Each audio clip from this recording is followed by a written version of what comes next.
Emergency plan. Create a plan with your family on where to go and what to do in case of a tornado. Emergency kit. Prepare a kit with food, water, flashlights, batteries, medications, and a battery-operated radio.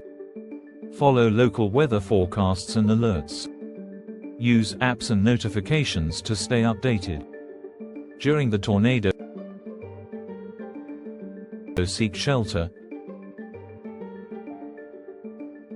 In a house, go to a basement, storage room, or an interior room without windows on the ground floor.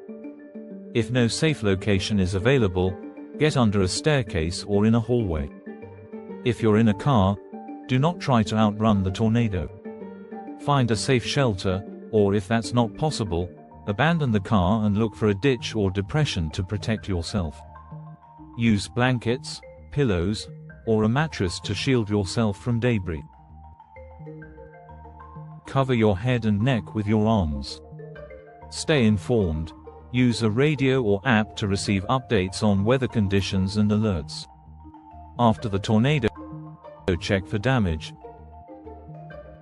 Make sure it's safe to exit. Avoid hazards. Be cautious of downed power lines and debris. Do not light open flames until you are sure there are no gas leaks. Report damage. Contact local authorities to report damages and request assistance. Being prepared and knowing how to act in the event of a tornado can make a difference. The safety of you and your family should always be the priority.